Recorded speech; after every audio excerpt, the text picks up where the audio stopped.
बिस्मिल्लाहिर्रहमानिर्रहीम। अस्सलाम वालेकुम नादरीन, आप यूट्यूब चैनल देख रहे हैं। मैं इमरान खान हूँ। तेहरान में इस्माइल हानिया की नमाज जनाजा अदा की गई है और बहुत बड़े पैमाने पर हज़ारों अफराद ने उसमें शिरकत की। ख़वातीन भी उसके अंदर शामिल थीं। दुनिया के मुख्तलिफ ममालिक में मुख्तलिफ जगह पर मुसलमान उनकी नमाज जनाजा अदा कर रहे हैं। और इसके बाद कुछ ख़बरों के मुताबिक ईरान ने बदला लेने का फ़ैसला किया है और ये दावा भी अमरीकी अखबारात की जानिब से किया गया है कि ईरान के सुप्रीम लीडर ने आयतुल्लाह ख़ामेनी ने कहीं डायरेक्ट हमले के अहकाम भी जारी किए हैं। अब देखते हैं कि इसराइल से ईरान इसका बदला कैसे लेता है। लेकिन नमाज जनाजा जो पढ़ाई गई वो सुप्रीम लीडर ईरान में जो है आयतुल्लाह ख़ामेनी, उन्होंने ये पढ़ाई है और उसके बाद उनकी जो मैयत है उसको रवाना किया गया है। जबकि पाकिस्तान में भी इसके ऊपर मजम्मत की जा रही है। पाकिस्तान के वज़ीर आज़म ने, पाकिस्तान की गवर्नमेंट ने कौमी असम्बली में करारदाद भी जमा करवाई गई है और सब ने इसके बारे में बात की है। पूरी दुनिया के अंदर जो मुसलमान हैं उन्हें तकलीफ़ पहुंची है इस वाक़े से। लेकिन इसके साथ एक वाक़या और भी हो गया है और वो वाक़या जो है उसको भी एक बड़ा वाक़या करार दिया जा रहा है। इसराइल ने एक बहुत बड़ा दावा किया है और इसराइल ने कहा कि हमास के फ़ौजी सरबराह मोहम्मद ज़ैफ़ भी फ़ज़ाई हमले में शहीद हो गए हैं। उन्होंने कहा कि हमास के अस्करी विंग अल-कासिम ब्रिगेड के सरबराह और 7 अक्टूबर को इसराइली सरजमीन पर हमले के मास्टरमाइंड मोहम्मद ज़ैफ़ को फ़िज़ाई हमले में निशाना बनाया गया था। इससे पहले जो है वो एक और भी टारगेट अचीव किया इसराइल ने और ऐसा लगता है कि इसराइल लगातार हमले करके हमास को और हिज़्बुल्लाह को लगातार निशाना बना रहा है, जिसके नतीजे में फ़लस्तीनियों का नुकसान हो रहा है, ईरान का नुकसान हो रहा है और इसराइल जो है वो अब तक कामयाबी के साथ अपने टारगेट्स को अचीव कर रहा है। लेकिन इससे पहले कभी इसराइल को इतना नुकसान नहीं हुआ था जितना नुकसान इस मरतबा उसे हुआ है। लेकिन इससे पहले कभी जो फ़लस्तीनी हैं उनको भी कभी इतना नुकसान नहीं हुआ था जितना नुकसान इस मरतबा हुआ है। अब अगर हम हकीकत की नज़र से देखें तो हकीकत तो यही है कि जो बाकी मुसलमान ममालिक हैं वो आवाज़ उठा नहीं रहे। अगर आवाज़ उठा रहे हैं तो खाली आवाज़ उठा रहे हैं हिफ्ज़ मा तक़द्दुम के तौर पे, और इसराइल को रोकने में पूरी दुनिया इस वक्त नाकाम है और वो एक एक करके जो अपने टारगेट्स हैं उनको अचीव करता चला जा रहा है। जंग में दोनों तरफ का नुकसान होता है, इसी तरह इसराइल का भी नुकसान हुआ है। लेकिन अगर कोई ये कहे कि ये इसराइल की एक शिकस्त है, इसको इस तरह लिया जाए, तो ये सिर्फ अपने दिल को खुश करने की एक बात हो सकती है। 40,000 लोग शहीद हो गए हैं, एक मलबे का ढेर बन गया गजा में, बैरूत पे उन्होंने अटैक किया है और जो फ़लस्तीन की सरजमीन है इसके बाहर भी वो अपने टारगेट्स को निशाना बना रहे हैं, जैसा कि उन्होंने ईरान के अंदर बार बार ऐसा किया, जैसा कि उन्होंने लबनान में ऐसा किया, जैसा कि उन्होंने शाम में अपने टारगेट को अचीव किया और फ़लस्तीन के अंदर तो वो जो कर रहे हैं वो सारी दुनिया के सामने है। अब पाकिस्तान के अंदर चंद खबरें हैं, उनकी तरफ आ जाते हैं। एक और बड़ी इंपॉर्टेंट खबर जो है उसका ताल्लुक़ ख्वाजा आसिफ साहब से है। ख्वाजा आसिफ साहब ने एक स्टेटमेंट दिया और उस स्टेटमेंट में कुछ चीज़ें तो बहुत क्लियर हो गई हैं। यानी PMLN ये दावा करती थी कि जनरल फैज़ हमीद से उनको बहुत शिकवे हैं, शिकायतें हैं और जनरल फैज़ हमीद ने साजिश की हमेशा नवाज शरीफ साहब के ख़िलाफ़। बल्कि जब ये गिरफ्तार होते थे, पकड़े जाते थे तो रोला डालते थे, जनरल फैज़ हमीद का नाम लेते थे। मरीम नवाज साहिबा, नवाज शरीफ साहब और बाकी सब लोग टॉक शोज़ में आके खुल कर ये जनरल फैज़ का नाम लेते थे। लेकिन अभी ख्वाजा आसिफ साहब ने एक टीवी शो के अंदर आके बड़ा क्लैरिटी के साथ कहा कि जनरल फैज़ तो हमारे साथ राब्ते में थे और ये राब्ता कहाँ हुआ था वो भी मैं आपको बता देता हूँ। ख्वाजा आसिफ कहते हैं कि वो गए ख्वाजा आसिफ साहब जनरल बाजवा के ससुर के घर। अब जनरल बाजवा के ससुर जो हैं वो भी एक रिटायर फौजी हैं, उनके घर में ख्वाजा आसिफ साहब क्या लेने गए ये एक बड़ा सवाल है। लेकिन ख्वाजा आसिफ साहब उनके घर गए। इसी तरह एक घर जो है वो डिफेंस में भी होता था, DHA में, वो जनरल बाजवा के समधी का घर था। वहाँ पे भी रश लगा रहता था सियासतदानों का और बड़े ताकतवर लोगों का, तो वहाँ पे भी जाया करते थे लोग। तो ये जनरल बाजवा के ससुर के घर गए, वहाँ पे फैज़ हमीद साहब जो उस वक्त ISI के DG थे उनसे मुलाकात हुई और उस मुलाकात के अंदर कुछ इंकशाफात हुए। अब जो इंकशाफ किए ख्वाजा आसिफ साहब ने वो ये बता रहे हैं कि फैज़ हमीद ने कहा कि आप जून में ले लें पंजाब की हुकूमत, 2019 की मैं आपको बात कर रहा हूँ। इमरान खान साहब की अगस्त में हुकूमत बनी थी, 2018 के अगस्त में, जुलाई में इलेक्शन हुआ था, अगस्त में हुकूमत बनी थी इमरान खान साहब की।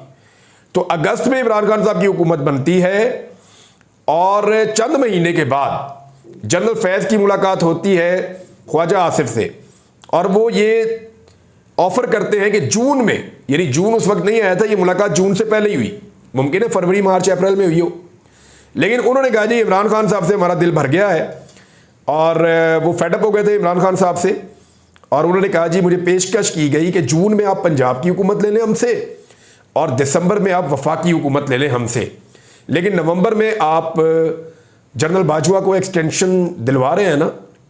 तो उन्होंने कहा जी बिल्कुल ठीक है, हम जनरल बाजवा साहब की एक्सटेंशन की हमायत करेंगे।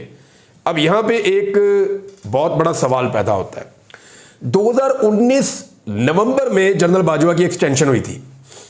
एक्सटेंशन देने का जो इख्तियार था वो नून लीग के पास नहीं था। एक्सटेंशन देने का जो इख्तियार था वो वजीर आजम उस वक्त के इमरान खान के पास था। लेकिन जून से पहले ही ये बात पता थी जनरल फैज हमीद को कि एक्सटेंशन नून लीग दिलवाएगी, क्योंकि आप अगर याद करें तो जब इमरान खान साहब ने एक्सटेंशन के लिए कहा तो यह मामला चला गया अदालत के अंदर, अदालत ने सबको बुला लिया और फिर पार्लियामेंट ने कानून साजी की। पार्लियामेंट की कानून साजी के नतीजे में बाद में एक्सटेंशन हुई। आपको बात समझ आ रही है?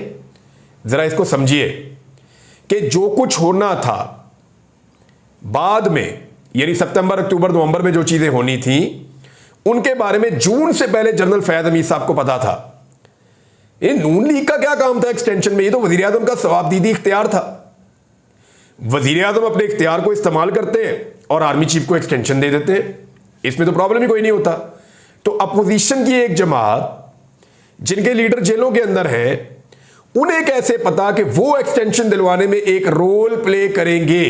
यह सवाल एंकर की तरफ से पूछा जाना चाहिए था कि जनरल फैज को और आपको कैसे पता था?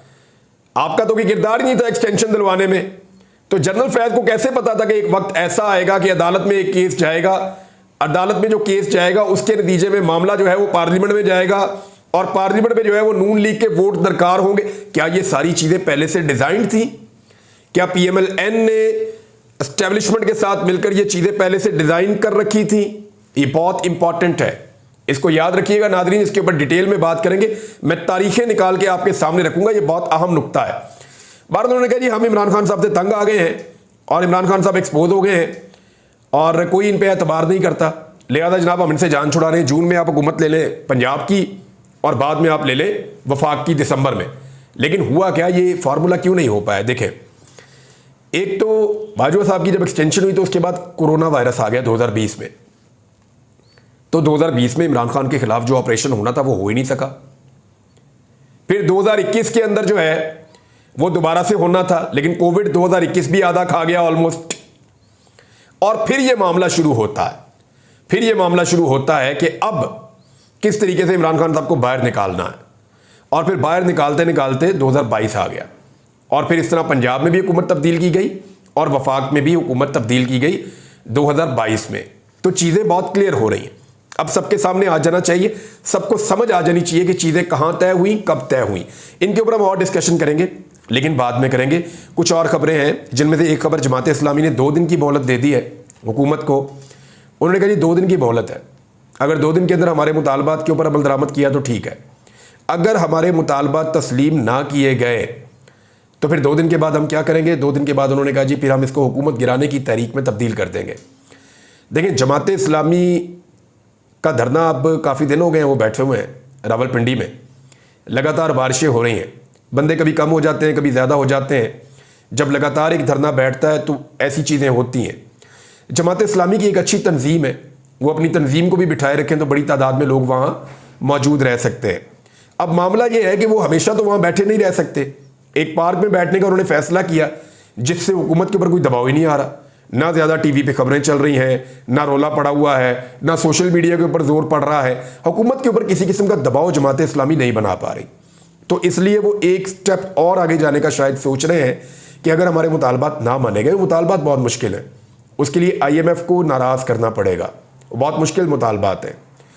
IMF को नाराज़ करना पड़ेगा, IPPs को नाराज़ करना पड़ेगा, चाइना की कंपनीज को नाराज़ करना पड़ेगा, सारा का सारा स्ट्रक्चर चेंज करना पड़ जाएगा। फिर सबसे बड़ी बात यह है कि अपने इत्तेहादियों को नाराज़ करना पड़ेगा, हुकूमत को अपने अखराजात कम करने पड़ेंगे। तो इत्तेहादी तो ऐसा नहीं मानते, वो तो कहते हैं खुला खर्चा चाहिए हमें।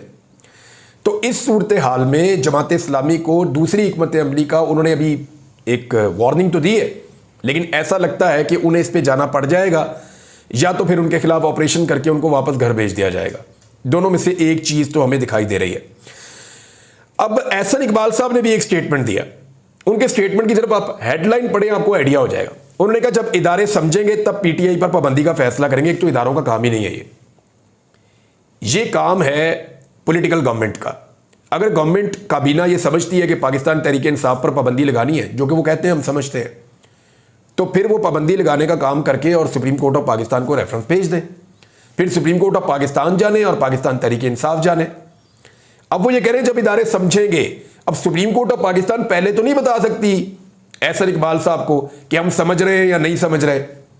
पहले तो नहीं वो कह सकते, जजेज इनको टेलीफोन करके तो नहीं बताएंगे जनाब आप रेफरेंस भेज दें, हम समझ रहे हैं कि इन पर पाबंदी लगनी चाहिए। तो इसका मतलब है अदलिया की तो बात कर नहीं रहे एहसन इकबाल साहब। तो एहसन इकबाल साहब भी उन्हीं इदारों की बात कर रहे हैं जिन इदारों से ख्वाजा आसिफ साहब ने अभी कुछ बातचीत की है।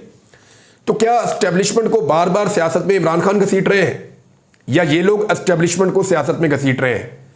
मेरे ख्याल में win win situation Imran Khan के लिए और सारी पार्टीज के लिए ये हो सकती है कि वो एस्टेब्लिशमेंट को सेफ एग्जिट दे दें और उन्हें कहिए अब तक जो हो गया सो हो गया, अब आप सियासत के अंदर रोल प्ले ना करें।